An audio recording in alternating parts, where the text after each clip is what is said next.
yang sesat, yang nyembah Dan batu. Sidik ketawa terus. Lo yang nyembah batu saya sudah bilang tadi. Tuhanmu batu lo, jangan menghujat. Yesaya 26 nomor 4. Oh, itu apa? Perumpamaan Abang Wah, setelah ada datamu perumpamaan. Itu gunung batu. Itu dan iya. Tuhan, 2 Samuel 22 nomor 3. Tuhanku gunung batuku. Nah, ada takut kan? Makanya jangan menghujat gitu loh. Gimana sih? Nggak apa-apa. Dia tadi jangan menghujat lah. Kita menyembah batu, minta ayatnya lah. Iya, mana? Mana datanya Allah itu batu. Begini tidak perlu ayat. Secara kasat mata tidak perlu ayat.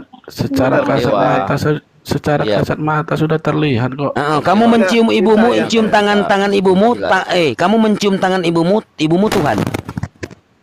Tidak. Kan tidak disembah, Bos. Iya, emang di mana kami menyembah batu? Iya, kau pergilah ke sana sekali-sekali naik haji kau sana. Ya itu ritual. Kalaupun saya nggak cium batu, kenapa? Dosa apa emang? Dosa apa yang saya dapat? Nggak ada dapat dosa. Nggak ada. Kalau sholat ajaran ke batu. Sekarang saya tanya, waktu Daud itu menyembah dia mempunyai arah nggak? Aduh, udah. Coba kasih tahu si Sidik itu dulu, maksudnya. Hah? Dia nyela, makanya kami nyela gitu. Jadi wajar. Tadi penasaran sih ya, gue sih penasaran. Yesus adalah gambar Allah yang tidak kelihatan. Artinya Yesus itu adalah Allah itu sama dengan Yesus, begitu pengertiannya atau gimana? Bang Dewa, saya izin ya, saya cuma mau komparasi sedikit. Mazmur 5 nomor 7, karena kalian ini bukan pengikut ajaran para nabi, kalian ini pengikut ajaran Paulus, tidak ada arah. Tahu, Mazmur 5 nomor 7, tetapi aku berkata, kasih setiamu yang besar, aku akan masuk ke dalam rumahmu, sujud, menyembah ke arah bait. Ini mengajarkan arah. Seperti di dalam Yohanes 4:21, kamu akan menyembah suatu saat nanti bukan di gunung ini dan bukan juga di Yerusalem. Itu kata Yesus. Itu arah. Karena kalian bukan pengikut ajaran Yesus. Kalian pengikut ajaran Paulus. Gak ada arah kalian ini. Tersesat kalian dengan ajaran Paulus. Itu kan persepsi. Mazmur 5 nomor 7 apa? Apa? Itu perjanjian lama. Kenapa Musa tidak menyembah Yesus? Tidak ada Musa mentuankan Tritunggal. Tidak ada Musa mentuankan Roh Kudus. Kalian cuma mengambil data-data di dalam perjanjian lama, cuman data-data sejarah. Hukum-hukum kalian tidak pakai. Karena itu punyanya orang Yahudi. Ini Mazmur 5 nomor 7 banyak lagi ini. Mengelilingi mesbah pun ini seperti yang dilakukan tidak apa Yesus, karena pada zaman itu dia tidak mengenal Yesus. Yesus itu kan nama Yesus itu dikenal nanti setelah dia lahir. Masih dia mau kenal Yesus. Siapa yang kenal Yesus? Kau ya Yesus aja. Ya memang Yesus bukan Tuhan kok. Memang Yesus bukan Tuhan. Itu sih di perjanjian kan kamu bilang kan Yesus katanya tidak mengenal Yesus. Oke, kita kembali tema ya. Siapa yang menjadikan Yesus jadi Tuhan? Nah, mulai loh, siapa yang saya tanya karena saya punya data di dalam Bible-mu sendiri. Makanya kalian yang berantem dengan kitab kalian sendiri. Yesus sebagai Tuhan. Iya, kita kembali tadi ya. Siapa yang menjadikan Yesus jadi Tuhan? Yang menjadikan Yesus jadi Tuhan siapa? Sidik bilang sebentar. Tuhan Yesus sendiri. Kamu bilang kan tadi Tuhan Yesus sendiri. Kisah para Rasul. Kisah para Rasul 2 nomor 36. Lompat lagi. Loh, jadi seluruh kaum Israel harus tahu dengan pasti bahwa Allah atau Allah Bapa telah membuat Yesus. Dan Yesus ini Tuhan buatan, betul? Muridnya udah berkata apa? Loh, ini kisah para Rasul jelas lah. Lanjut Dewa. Bang Dewa lanjut.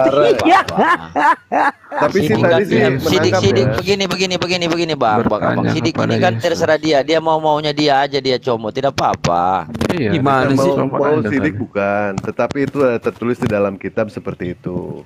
Nah, tadi sih yang bikin menarik dari pernyataan dari Pak Elsada itu, kenapa Musa tidak menyembah Yesus? Karena Musa tidak kenal sama Yesus. Memang tidak kenal. Dan tidak mungkin yang namanya nama Yesus itu kan nanti karena di dalam zaman kasih karunia. Setuju. Ya, Bang. Berarti artinya Nabi Musa tidak pernah yang namanya menyembah Yesus, betul? Kalau menyembah kan bilang tidak kenal, dia tidak kenal Yesus. Ya betul, kalau dia tidak kenal kan dia tidak tahu nama Yesus itu yang mana. Kalau zaman dulu kan dikenal Yosua. Karena di dalam perjanjian lama itu kan produk gagal tidak ada. Berarti guys. Karena di dalam perjanjian lama itu tidak ada kata-kata Yesus. Kata Yesus memang tidak ada. Kata Yesus itu nanti di perjanjian ada baru karena dia lahir. Dia kan lahir dia kan lahir. Ya. Iya, setelah. Nah, sekarang saya tanya ke Pak Ferdi Sambo coba. Yang menulis kitab Taurat itu siapa, Pak Ferdi Sambo? Musa. Nabi Musa. Apakah semua yang menulis Nabi Musa? Ya tidak lah. Siapa aja? Oh, saya nggak tahu. Waduh, mencret di celana ini. Bang Dewa. Kalau kitab Ulangan siapa yang nulis? Mencret. Sebentar. Kitab Ulangan. Nabi Musa bukan? Nabi Musa. Nabi Musa. Hah? Apa? Pak Ferdi? Ya. Siapa yang menulis kitab Ulangan? Musa. Nabi Musa. Benar? Nabi Musa? Benar? Benar. Iya betul. Benar? Baik. Gue pengen tahu nih 30, ya. Gue buka coba ya. Masih ngeles nggak dia? Tolong dibuka Pak Sidik. Apa? Sebentar. Baru saya satu ayat. Berapa? Ada 34 pasal yang ditulis oleh Musa di kitab Ulangan. Bang Dewa berapa? Dia mengatakan tadi ya, saksikan nih Wan Pila di sini semua ya. Kita akan lihat kegoblokan dia ini. Kitab Ulangan katanya yang menulis ada Nabi Musa alaihissalam. Buka Ulangan 34 nomor 7. Ulangan 347. Nomor 7. Mau akrobat ntar dia. Kita tunggu akrobatnya.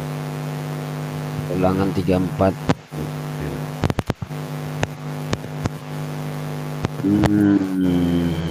Ulangan 347 ya. Musa berumur 120 tahun ketika ia mati matanya belum kubur ya, dan kekuatannya belum hilang. Belum kabur. Sorry. Musa berumur 120 tahun ketika ia mati matanya belum kabur ya dan kekuatannya belum hilang. Nah, sementara dia mengatakan kitab Ulangan yang menulis Nabi Musa. Iya, sementara Nabi Musa sudah wafat. Nulisnya gimana? Nulisnya 34 pasal. Kamu nggak dengar tadi 34 pasal ditulis oleh Musa. Kamu nggak dengar? 34 pasal. Ini pasal Ulangan 34. Ulangan 34. 34 pasal bukan pasal 34. Nggak nyambung kamu. Baik, kalau misalkan seperti ini siapa yang menulis ini? Siapa yang menulis? Ya kamu baca aja lah. Cari di internet kan banyak. Kamu bahaya Firdi ini aduh. Kamu nggak perlu menguji kayak gitu. Tahu ini nggak itu nggak penting. Lanjut. El Sadai gini. Tadi kamu mengatakan Yesus Musa tak kenal Yesus ya. Nah, sekarang memang betul. Nah, sekarang apa bunyinya di dalam Lukas 24 44 sampai 46? Kenapa Yesus mengatakan begini?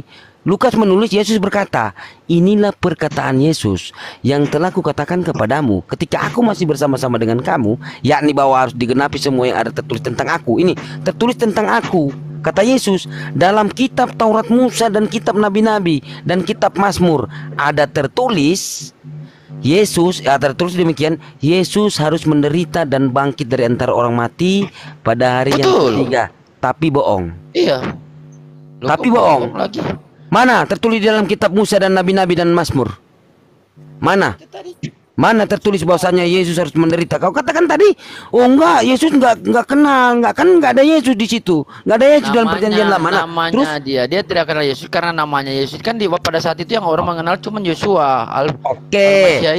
Oke, sekarang kita buktikan Yesus harus menderita dan bangkit dari antara orang mati pada hari yang ketiga tertulis dalam kitab Musa 1 Musa kitab.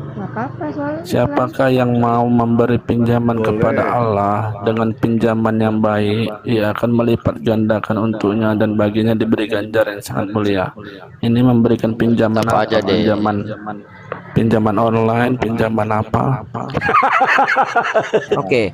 Allah menetapkan bahwa barang siapa meminjamkan kepada Allah dengan pinjaman yang baik, dengar dulu, berupa kebajikan atau sedekah kepada orang lain, maka Allah akan mengembalikannya dengan jumlah yang berlipat ganda untuknya. Jangan ditambah-tambahin ayat yang nggak ada sodokoh di sini, Bang. Siapakah yang mau memberi pinjaman kepada Allah dengan pinjaman yang baik? Siapakah yang mau memberi pinjaman kepada Allah dengan pinjaman yang baik, Dia akan melipat gandakan. Ini pahala, berbicara pahala untuknya, dan baginya diberikan ganjaran yang sangat mulia, surga. Ini berbicara antara pahala ini.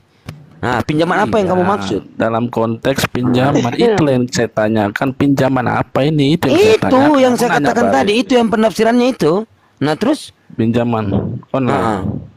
Pinjaman apa? Mana di situ pinjaman online? Ya, aku nanya kok pinjaman online. Iya, pinjaman mana di situ tertulis pinjaman online? Mana? Ya, aku nanya pinjaman. Ini kan terjemahan. Kamu kan umat terjemahan. Kamu kan terjemahan.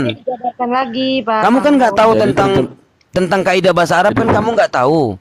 Sok-sokan kamu mau ngajarin. Salah. Apa yang terjemahan salah? Bukan terjemahan salah, itu ada penafsiran, Dek. Kepada Allah. Itu ada penafsiran, itu bunyinya. Nah, gini, siapa yang mau memberi pinjam kepada Allah dengan pinjaman yang baik, seperti tertulis dalam Amsal. Ini buka. Coba kamu buka di dalam Amsal. Menolong orang miskin sama seperti memberi pinjaman kepada Tuhan. Ini menerangkan Quran. Ini pinjaman kepada Tuhan apa ini? Pinjaman kepada Tuhan, Amsal 19 nomor 7. Coba kamu jelaskan. Kau terangkan. Kamu jelaskan juga ini. Udah seperti memberi pinjaman kepada Tuhan ini. Memberi pinjaman apa kepada Tuhan? Apa memberi pinjaman apa? Pinjol. Ini memberi pinjaman juga di dalam Amsal 17 apa? Pinjol. Nah, ini Amsal 19 nomor 7 saya kejar. Kau memberi jawab pinjaman apa? Iya, saya sudah jawab. Sekarang kamu jawab. Memberi pinjaman apa kepada Tuhan ini? Amsal 19 nomor 7. Pinjol. Coba iya, kami sudah jawab. Sekarang kamu jawab Amsal 19 nomor 7. Memberi pinjaman kepada Tuhan apa? Pinjol. Apa yang iya, coba buka Amsal 19 nomor 7. Memberi pinjaman kepada Tuhan, pinjaman apa? Dulu, jangan lari. Takut. Kau biasa lari. Ferdi, tadi kan kami berusaha untuk menjelaskan penerangan sedikit demi sedikit. Tetapi ente berusaha untuk memframing, ya kan? Pinjaman itu seolah-olah ada target lah. Tuhan aja pinjam pisau cukur lu teh. Kristen selalu kalah, tetapi ngotot jika berdiskusi atau berdebat dengan teolog Islam. Namun anehnya tetap ngotot dan tidak berani mengakui kesalahannya. Hal ini sebetulnya sangat memalukan.